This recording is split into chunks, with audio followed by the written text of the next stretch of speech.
My name is Thu Bui. I came here in 1973 with a scholarship from the U.S. Navy, and I got my master in 74 at American University in Educational Administration and Supervision.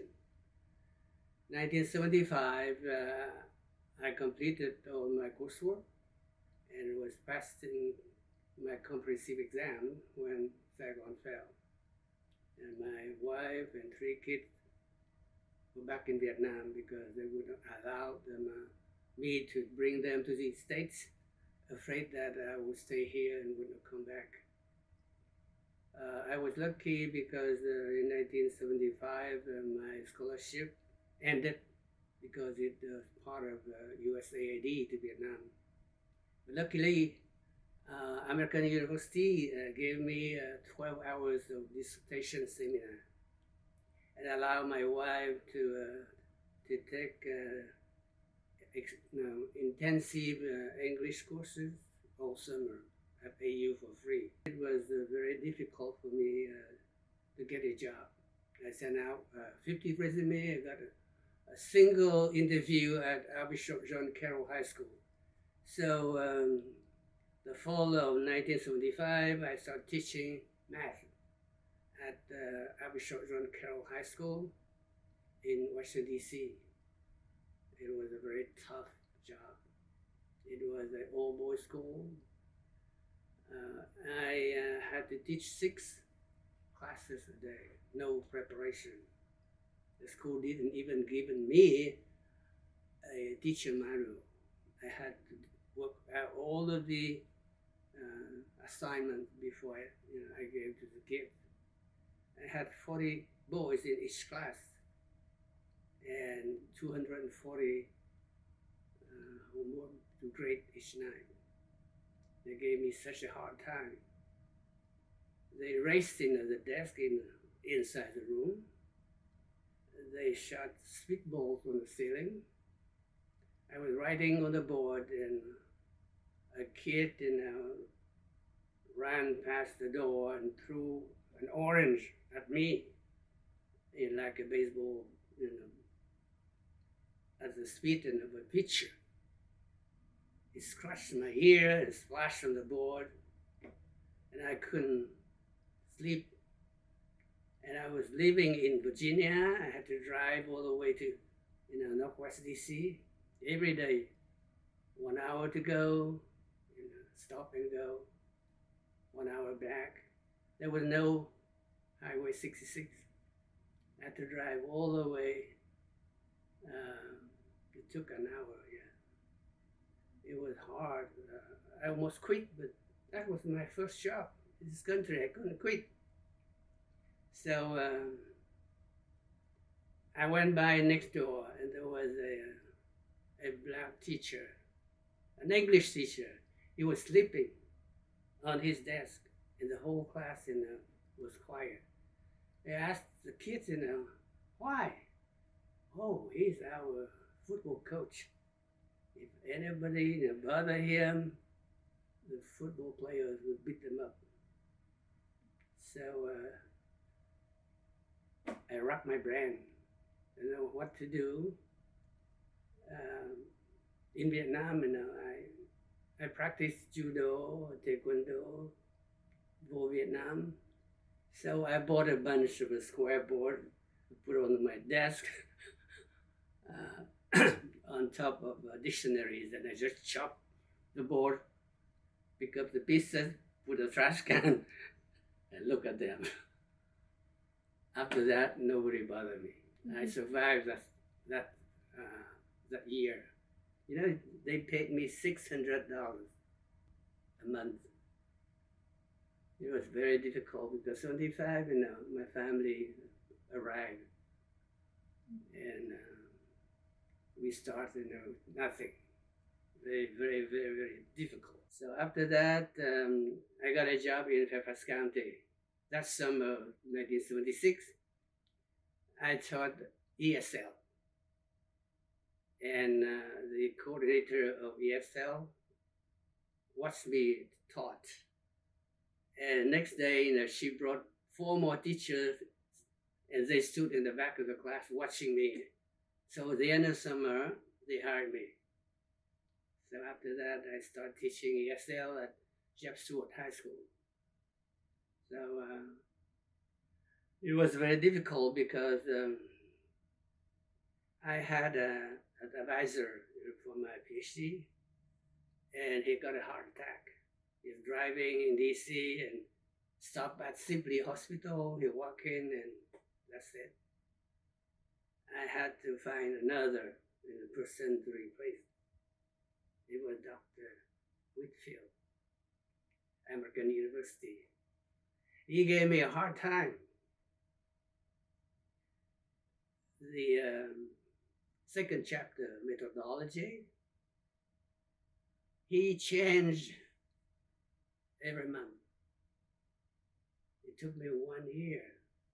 And actually, the last time, it was my very first chapter that I gave him. I got so mad. I got all the copies. I went to his desk and slammed the door. I'm going to the president. After that, 2 months later, all my next 8 chapters passed like that. But it was not the end of it. I lost 1 year for him. But then he said that his wife is an English teacher. I had to pay her so that she would look and edit my dissertation. She found only 8 errors, typos. So actually, I graduated from AU in '79. Can you imagine? It was so hard. I almost given up so many times because it was the whole year. I had a friend, Dr. John C. Lang. Every month he would call me and said, "How are you doing?" And I felt so terrible. I kept on working. And so when I attended the graduation, when I was passing the last review by the group of doctors, and they stood up and said, "Congratulations, Dr. Tu." And it was like I was trying to fly. Big load on my shoulder. 2 months later, I was still, flying on the ceiling. I drove around DC, banging on the door and singing. I was like a crazy man. So after that, I became vice principal at Jeff Stewart. Jeff Stewart High School was very difficult. In '76, a whole bunch of Vietnamese kids, arriving. They were harassed, by the American kids. They threw eggs, they threw tomatoes at them. They made them, beg to get inside the school. I was in the middle of a fight. 50 kids, 25 Vietnamese and 25 American, with nunchuck, with a baseball bat, with Lego chair, and I'm small, but I separate them. I make the Vietnamese kids sit in the cafeteria, and I, told the American kids to go back to school. Since I put out those gang war, I became the human relations specialist for the county. Wherever there was a gang war, they called me. I had to put out those fights. So gradually, I became, principal of Oakton High School. And then my last job was at C. Marshall High School. I retired in the year 2000. It was very difficult, even more difficult than my 21 years in the Navy. I commanded different ships, 7 different ships during the war in Vietnam. I could keep myself safe, even though there was a lot of fighting, and there were a lot of storms. I was in the middle of 3 storms consecutive. That was 1964. Yeah. I still remember 2 typhoons, Erica, Joanne, and Kate. That back then, they still name all the storms with female names. But later on with Title IX, now they, give the name to some of the men also. 76 hours off the coast of Vietnam. My ship was doing this, going up like a dolphin, going down, and the propellers was in the air. Woo! It was all wet, very dangerous, I learned that if the ship will roll 47 degrees, it will flip and sink. That was the most dangerous situation in my life. Here I am, still healthy at the age of 90 years old. I had many American advisors when I was in Vietnam. So the first one was a Lieutenant Elpers. In 75, when my family arrived in D.C., Lieutenant Elpers had a relative who owns a house in D.C., 47 Street, Northwest. And the lady passed away. We moved in, and we didn't know what happened, but the house was a haunted house. We could not stay in the master bedroom because there's still a lot of things that she left behind. It was scary. I learned that she passed away in the kitchen because the neighbor said that the milkman, drop off milk, but no one picked it up. So she died in the kitchen while opening the refrigerator. It was a pool of yucky things on the floor. I was there for a whole night, washing everything. Next day I flew to Arkansas, pick up my wife and children at Fort Chaffee in a refugee camp. But I cleaned up the house, I cut the grass, this high with snake and rats in the garden. Within 2 months, they sold the house. We were kicked out. And the advisor allowed us to stay in the basement of the house in Fort Church, Virginia, for a couple of months. And then, I told you, when I got the job, I rented a house and so on. After that, the first year, we went to the bank, to ask for a loan. They asked me, how much are you making? I said, $600 a month. They said that, you come back whenever you make more than $10,000, I will give you a loan. My wife was crying. The next year, I got a job in D.C. In Virginia. So, I make, I think, $12,700. We got a loan and we bought a house. And we lived there for 9 years. We sold that house. We moved in 85. I had no problem at all. I told my children, you are Vietnamese at home, you are American outside. I was a founder of the first Vietnamese Catholic Church in this country, established in 1979. We started with 25 families, and now we are over 10,000. I was the first chairman of the parish council back in 76. I started the first Vietnamese language school, and I was the principal back in 1979.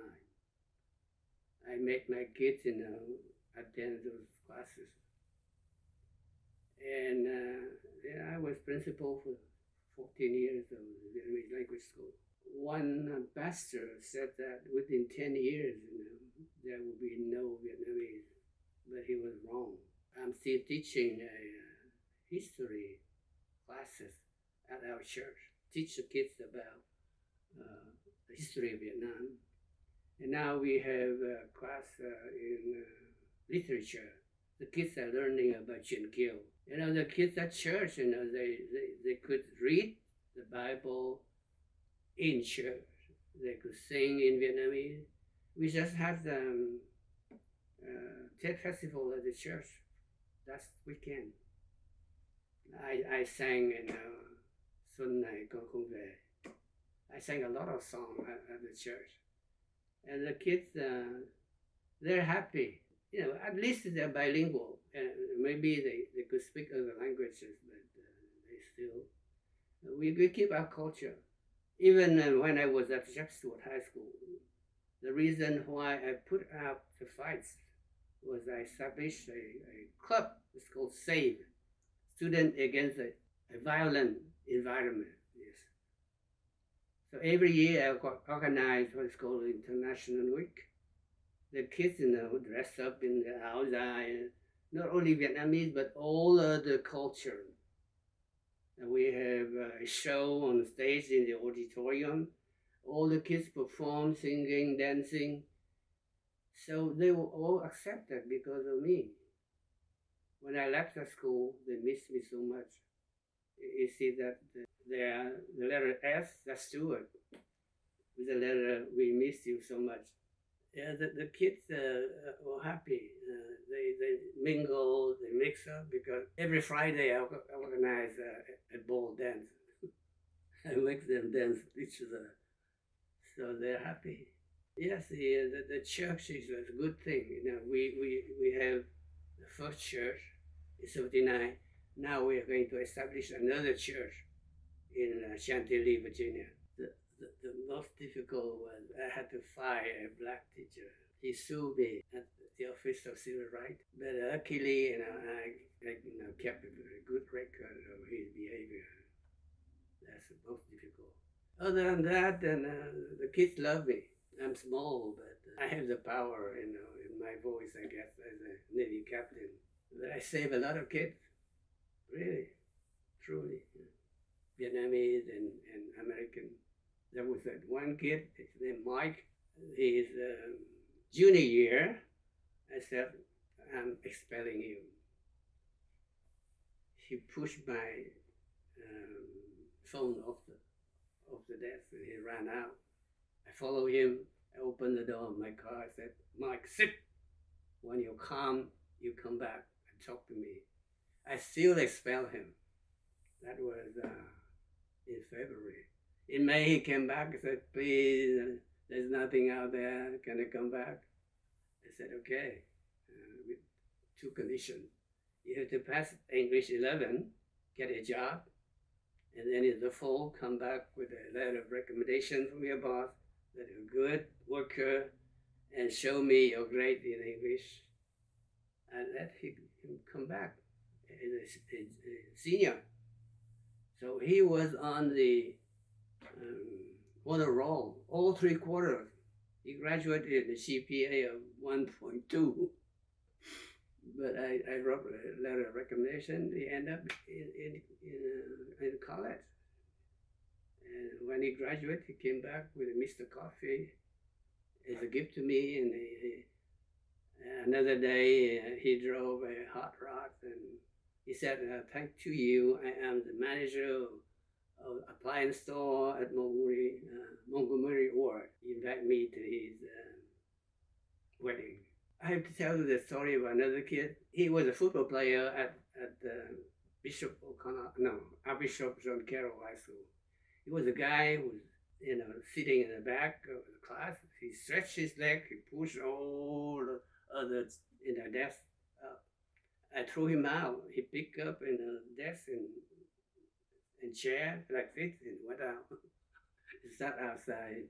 10 years later, I went to Bailey's Crossroad to the store named Bill's Carpet to buy some carpet. There's a black guy with beards and he came out like this. I thought he was going to fight me. But he said, Mr. Bui, he called me Bui. Don't you recognize me? I am George. I was your troublemaker. Thanks to you teaching me geometry, I'm the manager of the store. I could calculate the areas of the carpet room. So that's one of my success stories. There are many more. I saved lots of kids, Vietnamese and American. Everybody loved me. Even when I was in the Navy, every time I was transferred to another ship, everyone wanted to follow me. I treated my subordinates, as my family. There was a ship. I don't know whether you have read, those Kim Jong's novel, Thần Điêu Đại Hiệp, Anh Hùng Xạ Điêu. That year, they have those newspaper, with stories. Each day, we would fight to get to read some chapters. So they call me Anh Hai of the ship, that hạm trưởng, captain. So, they call me Đại ca. Đại ca, nhị ca, tam ca, tứ ca, ngũ ca. That was so funny.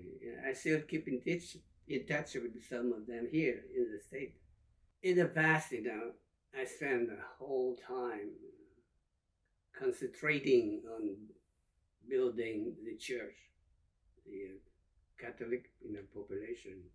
So I was chairman of parish council for 30 years, 11 terms. Every year they elected me. I was invited to become the head of the Vietnamese Association at the age of 50.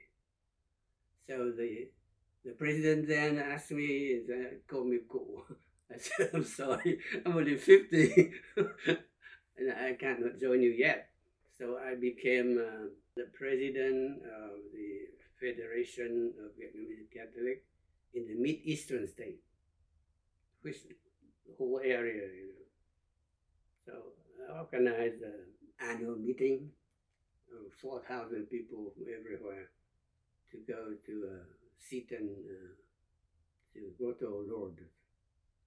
So I was very busy. I published a magazine for those organizations. But lately I'm involved with other organizations here.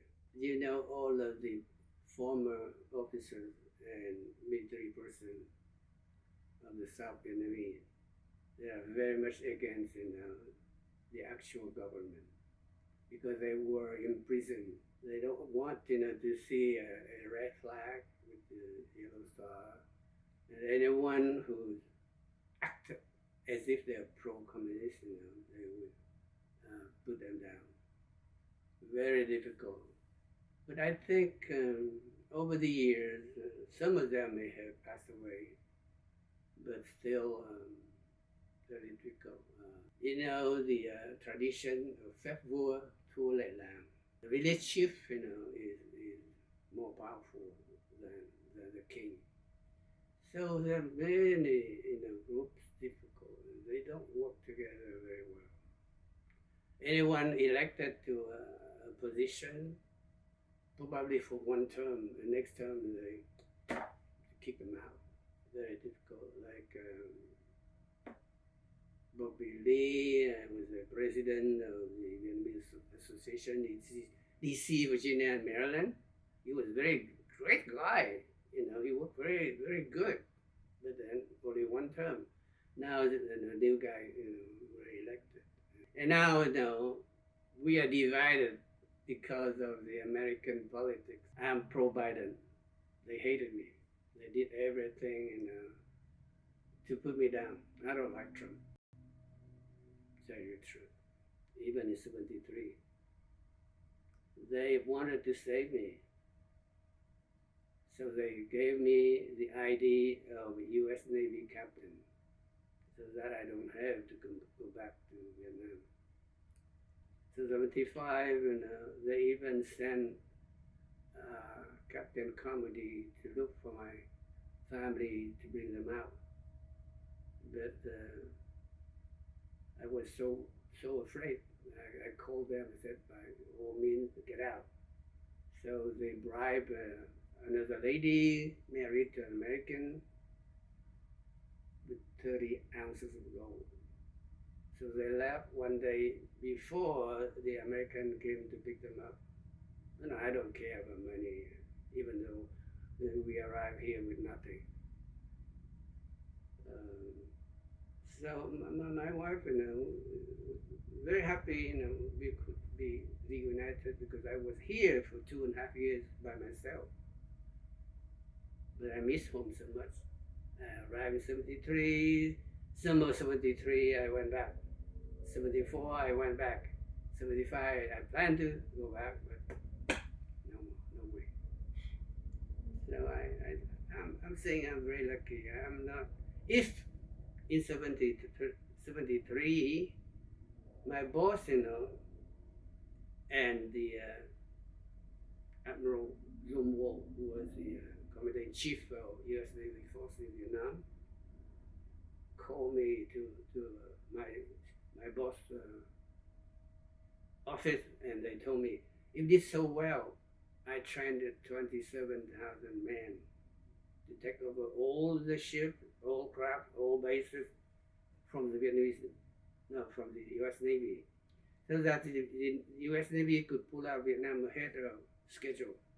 So they said, "You did such a good job.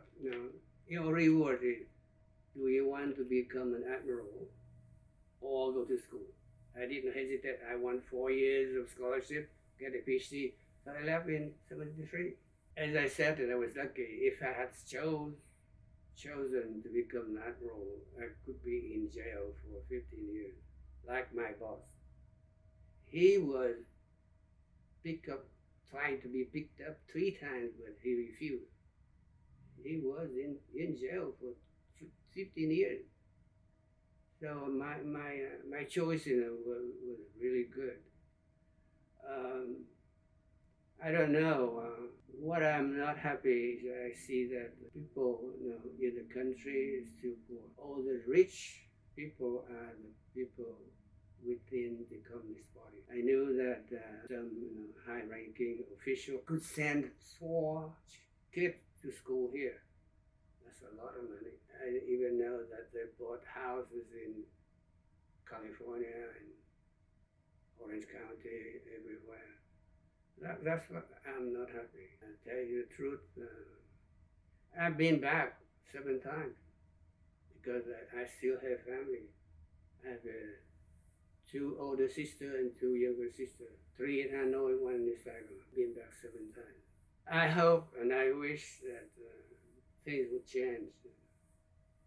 Yeah, I'm tired of the corruption. People, still acting, Vietnamese way. I've seen a lot of things that's wrong. It's like there was one kid who was a great basketball player. Because he got a B in math, the parents, said that no more basketball. The principal called me and said, I can't change, their mind. Everything is about school, that's all. No athletics and no clubs, They didn't know that, leadership and other social skills are needed to get admitted to college. After that, they have to be successful outside, in the world. Not just being a doctor, lawyer, pharmacist, whatever. That's all they aim for. We didn't know that those extracurricular activities are very helpful. I have a daughter in San Francisco. She got an MBA at Johns Hopkins. She's a great leader. She had tons of friends because she knew that you had to be active in your social life. Vietnamese refugees here must, be involved in politics. They have to be elected in local government, starting with school board member, and then in a county supervisor, and then into the other level, maybe a future Vietnamese president. I don't know. It is still very difficult. There was a congressman back, I think, in Louisiana. He got elected for only 1 term. It's difficult. You have to get the support from the community. But the thing here, once a guy, moved up, someone wants to put him down. They don't support him. Cao Hong, the former Navy SEAL, great Navy captain, he's not getting much help at all. That's sad. I think only in Orange County, where there's so many Vietnamese, so we do have some people at a high position, but not that high.